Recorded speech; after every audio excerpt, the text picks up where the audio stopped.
Buenos días, buenas tardes, buenas noches, como en cada ocasión, un nuevo podcast de Compliance sin Fronteras. En esta ocasión hablaremos de un tema, bueno, en cada ocasión son temas interesantes, pero en esta ocasión en particular es un tema bastante particular porque hablaremos sobre compliance en temas de crowdfunding. Y no puedo estar mejor acompañada que por Luis Hernández Alburquerque. Bienvenido, Luis. Jimena, un placer para mí estar contigo y bueno, aparte es un tema que a mí en lo particular me apasiona y bueno, espero con ansias poder responderte las respuestas. No tengo ninguna duda que estamos en excelentes manos para tratar este tema, un tema que está preocupando mucho porque crowdfunding se está utilizando mucho a nivel de inversión y un poco lo que comentábamos hace un momento, la demanda fuerte que hay de temas de compliance por parte del sector inversor, ¿no? Yo antes que nada les quiero presentar a Luis. Luis es Managing Director en Scale Radical, firma de Corporate Venturing a través de modelos de innovación abierta y desarrollos de fondos de inversión corporativos que permiten la transformación de las organizaciones y generación de nuevas fuentes de ingreso. Luis es ingeniero electrónico y de telecomunicaciones por la Politécnica Nacional de México y ha formado su escuela desempeñando en su juventud en la cantera de analistas del Banco de Inversiones HSBC, que es el famoso banco cotizado en Londres, Hong Kong, Nueva York y París. Así que bienvenido nuevamente a la comunidad, Luis.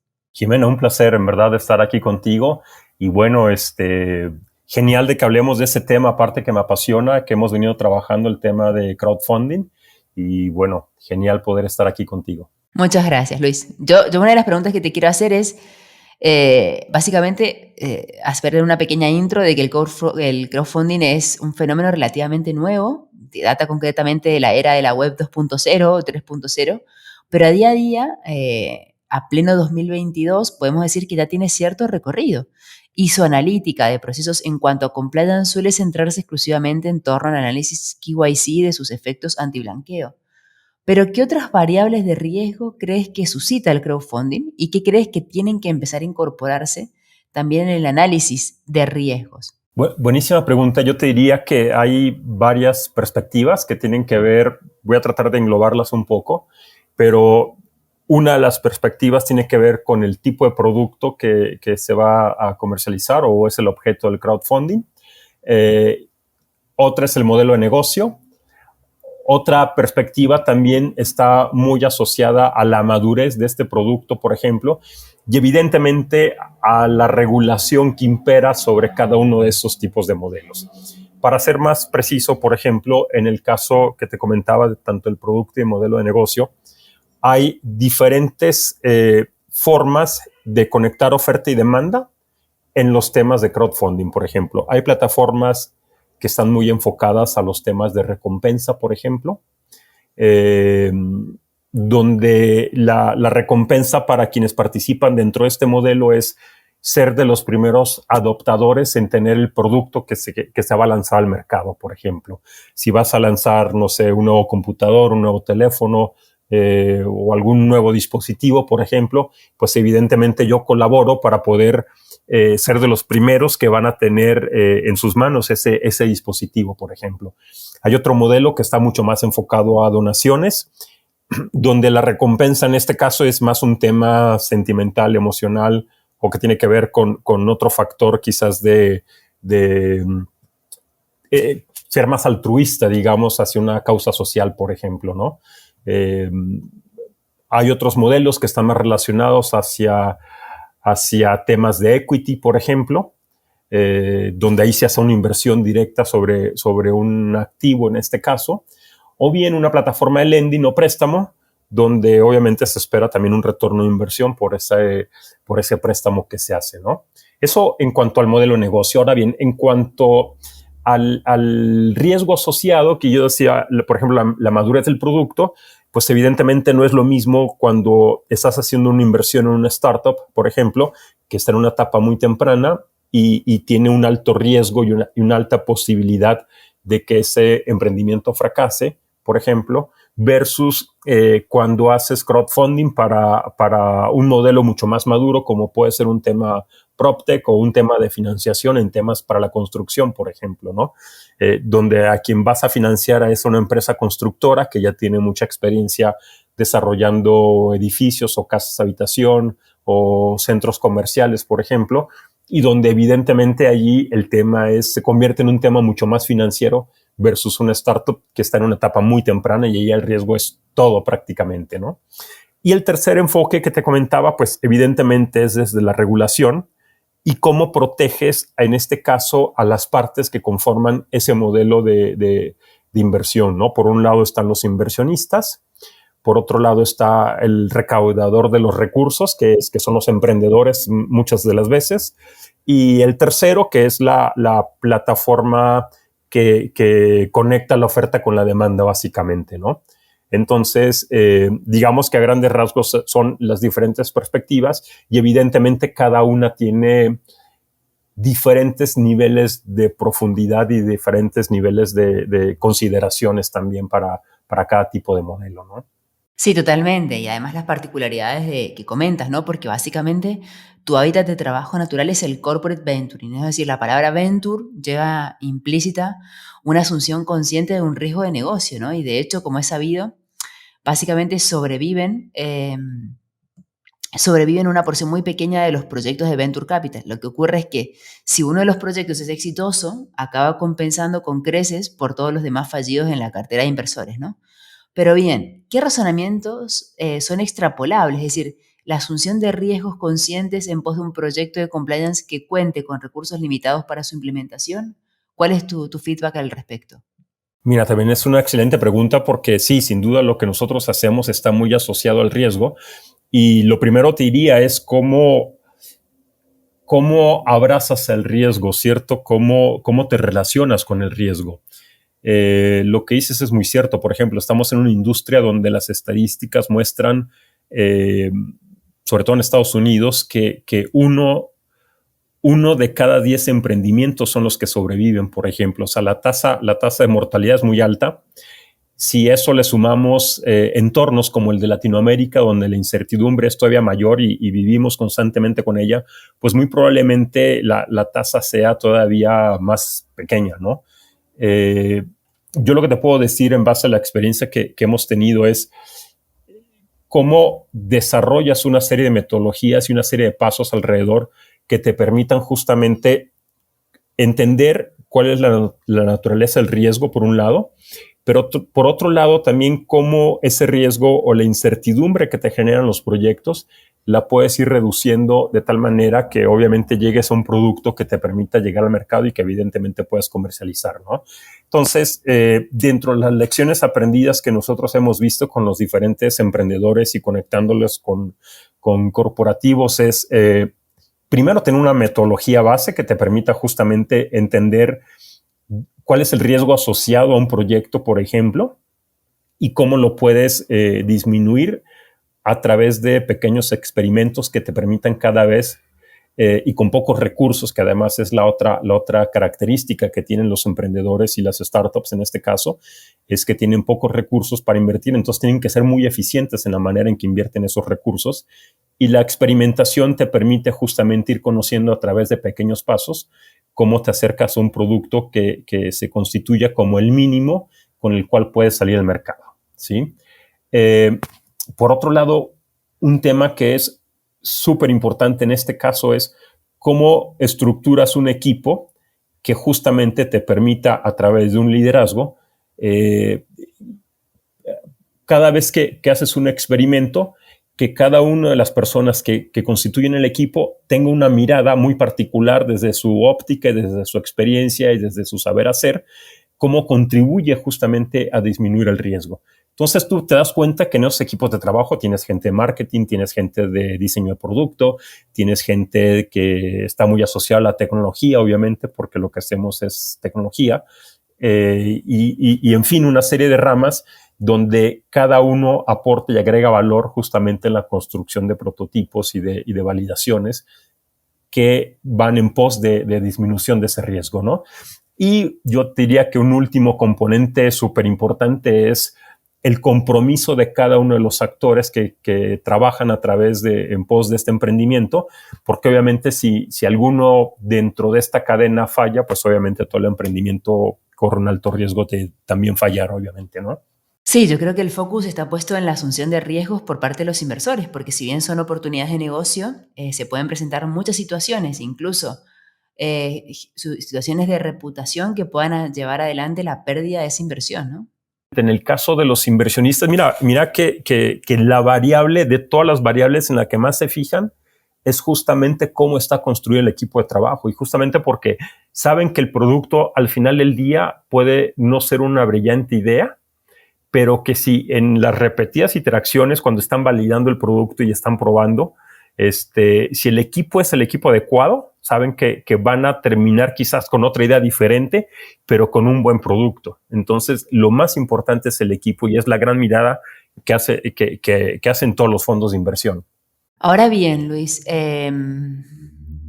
hablando un poco de compliance y aplicado a products compliance, ¿no? Un ejemplo, Pokémon, por ejemplo, Pokémon Go, el juego de realidad aumentada inmersa fabricado por Sony, básicamente no anticipó que la gente empezaría a cruzar distraídamente los pasos peatonales, porque mientras lo hacen siguen con sus móviles la senda de un avatar Pokémon inmersivo que se mezcla en este visionado físico que toman sus pupilas en la calle, ¿no? Y en el ejemplo de Sony, la compañía contaba con potentes canales de atención al usuario, recogida de feedback del producto y un community manager profesional que empezó a advertir a los usuarios de los riesgos asociados a este producto, increpando a que estos tuvieran más cuidado en el uso que hacían de la plataforma. Ahora bien, desde el crowdsourcing no hay un fabricante consolidado que cuente con medios propios, con potentes canales de atención e información al usuario y community managers, sino que lo que tenemos es un inversor freelance, iluminado y miles de fans que lo apoyan.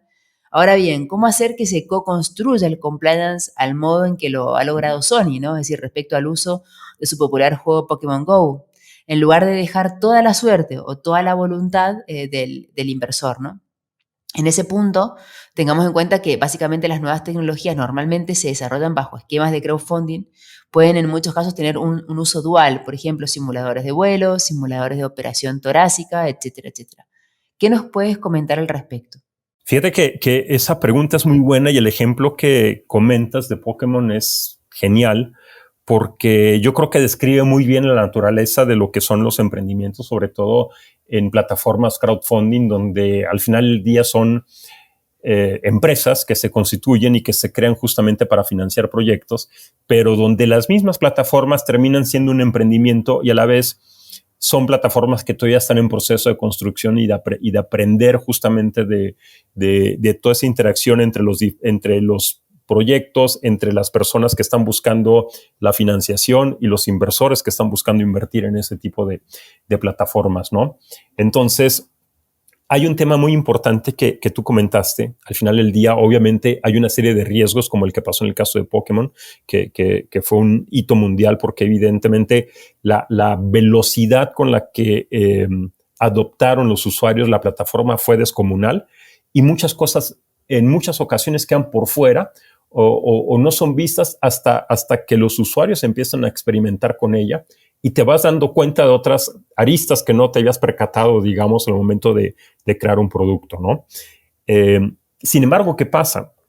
Si tú intentas, y sobre todo, digamos que para las personas que ejercen el compliance o que son los auditores que están encargados de hacer que todo se ejecute bajo un orden, digamos, es difícil en muchas ocasiones, cuando estás construyendo un producto que parte desde cero, que tengas una mirada completa, que abarque, digamos, holísticamente hablando, que abarque cada uno de los posibles riesgos que vas a afrontar, ¿no? Eso justamente lo haces a través de la experimentación, y es el propósito, ¿no? Evidentemente, cuando tú experimentas, vas validando una serie de variables que quieres medir y que quieres comprobar, pero llega un momento en el que dices, bueno, con estas estoy listo para salir al mercado, y no importa, o sea, el resto lo voy a seguir pivoteando a través del tiempo. Y por eso es que incluso si tú ves, no nada más desde el punto de vista de las startups, en este caso desde el punto de vista de las plataformas también, sino desde el punto de vista de los fondos de inversión, lo que hacen es que hay diferentes etapas de inversión, porque lo que están viendo es cómo evoluciona el producto a través del tiempo, cómo evoluciona la empresa a través del tiempo. de tal manera que van invirtiendo conforme van logrando ciertos hitos, ¿no? Por el otro lado, si tú quieres ser, digamos, muy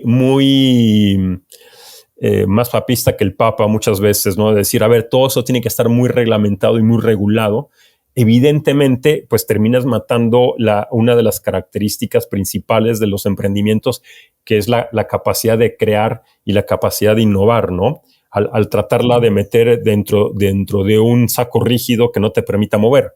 Entonces, digamos que sí tienes que convivir con el riesgo y por eso es venture capital, digamos, porque son inversiones y negocios de riesgo donde tienes que asumir un riesgo como tal, pero sí tratar de hacerlo bajo de un modelo que te permita gestionarlo y evidentemente no llevar a pues, posibles accidentes o hasta causas de muerte a las personas, ¿no? Pero sí, incluso si tú te das cuenta hoy en día, los países conforme los países más avanzados, sobre todo conforme van apareciendo estas plataformas, empiezan a implementar regulaciones que les va facilitando la vida a las plataformas, a los emprendedores y a aquellos que deciden apostar por ese tipo de cosas dentro de un marco de referencia que evidentemente trate de minimizar los riesgos, pero que sabiendo también, por un lado, que pues cuantificar todos va a ser prácticamente imposible, ¿no?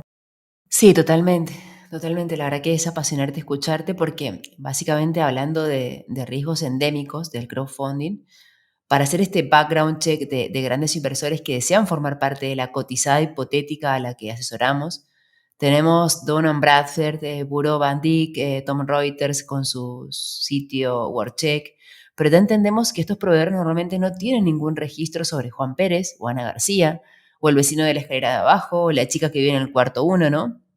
Y lo que acabamos haciendo, los asesores que vivimos de compliance a efectos del Know Your Customers, es googlear los nombres de estos microinversores en Facebook, en determinadas redes sociales, lo cual recordemos en muchos casos, como por ejemplo en Alemania está prohibido para fines laborales en aras del derecho a la privacidad familiar, el seleccionar determinado, digamos, proveedor en las redes sociales, ¿no?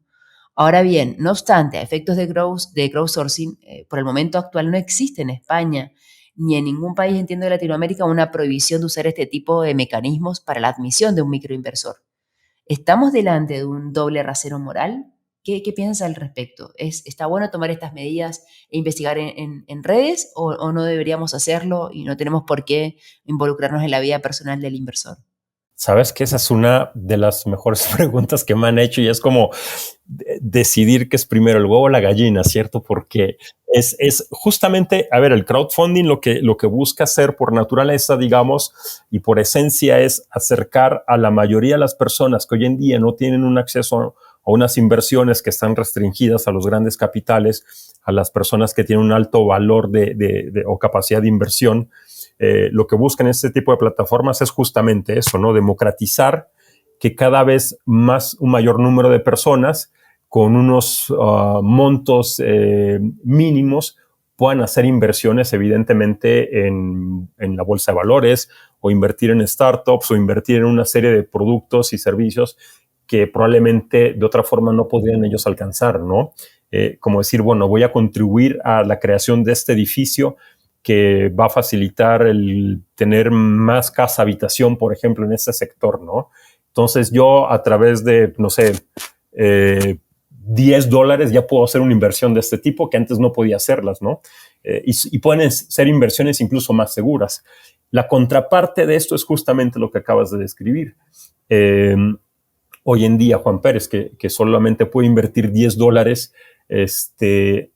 y no tiene una trayectoria en inversiones y no tiene una trayectoria tampoco, un historial crediticio o no está bancarizado o no hay mucha información alrededor de Juan Pérez, ¿cómo analizo justamente el que Juan Pérez realmente no está haciendo lavado de dinero a través de un tercero, por ejemplo, o que es una persona digna de darle un crédito, por ejemplo, o de cómo conozco sus hábitos y le puedo asesorar mejor también?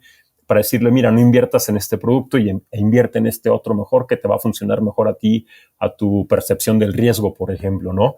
Entonces, es una situación que no es fácil porque evidentemente, a ver, las personas no quieren estar bajo la lupa en muchas ocasiones, digamos, y donde los datos que ellos generan a través de redes sociales o a través del celular estén abiertos para la gente. Pero la verdad es que en estos casos, cuando intentas democratizar algún servicio, por ejemplo, y quieres llegar a una mayoría de personas donde no existe todavía ese registro, es un poco difícil. Por eso hoy en día la data es que se considera el nuevo petróleo, digamos, ¿no?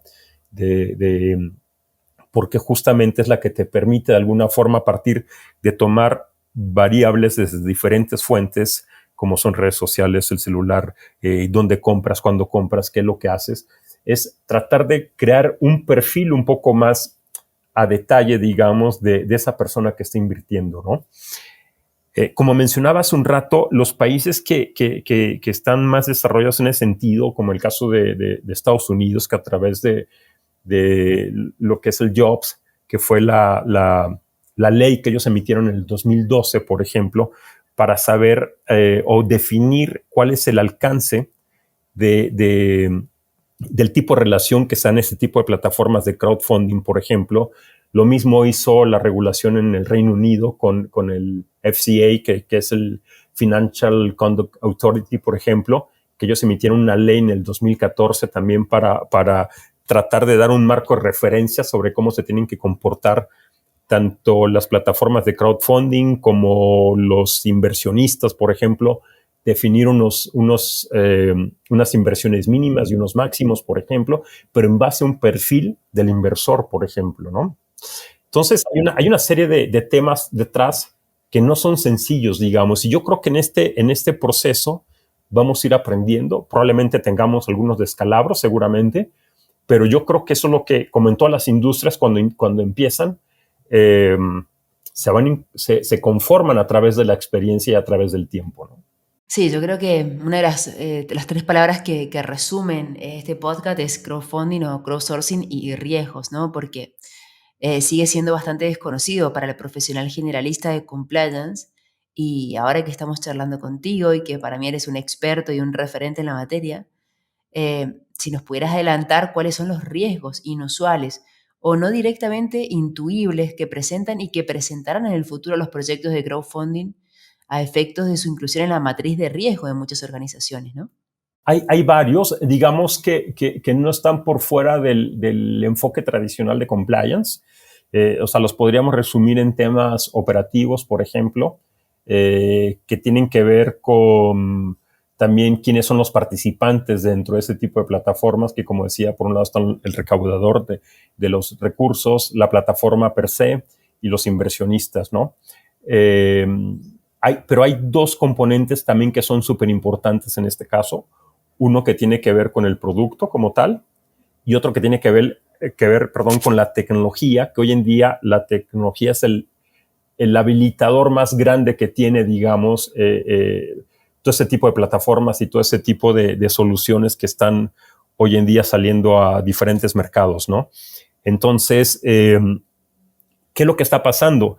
Yo creo que a diferencia de años anteriores, hoy en día el head de compliance o la gente que está involucrada en temas de compliance evidentemente tiene que conocer más, incluso y llevar a una mayor profundidad los temas que tienen que ver con tecnología, ¿no? Cómo garantizas la seguridad de los inversores, cómo garantizas que realmente se estén llevando los registros de cada una de las inversiones, por ejemplo, cuando finaliza o cuando se da la madurez de esa inversión y tienes que desinvertir y retornarle al inversionista su capital y obviamente un excedente por el mismo.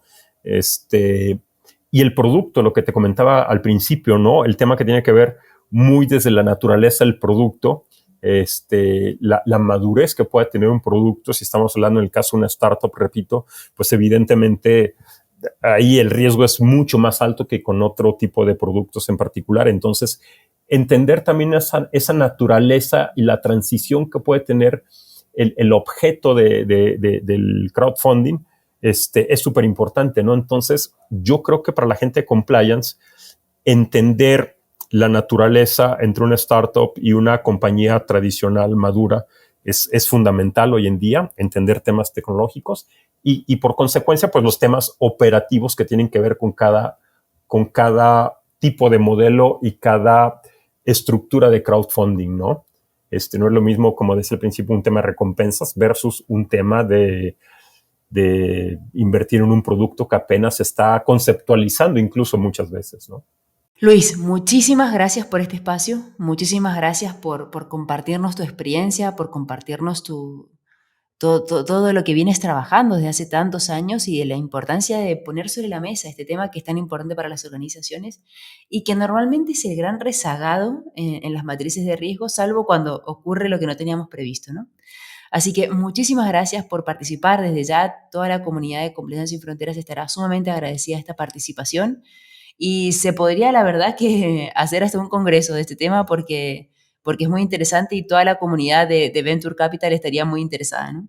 Sí, sin duda, el tema da para mucho por discutir. De hecho, se siguen discutiendo en múltiples foros y es un tema que no se agota, ¿no? Y sobre todo porque estamos en un nivel todavía en el que estamos en pañales, prácticamente, incluso a nivel mundial, o no nada más en Latinoamérica. Y bueno, espero haber respondido de la mejor manera las inquietudes que puedan tener. Y bueno, siempre estoy a tu disposición, como siempre, Jimena. Muchísimas gracias, Luis. Un fuerte abrazo.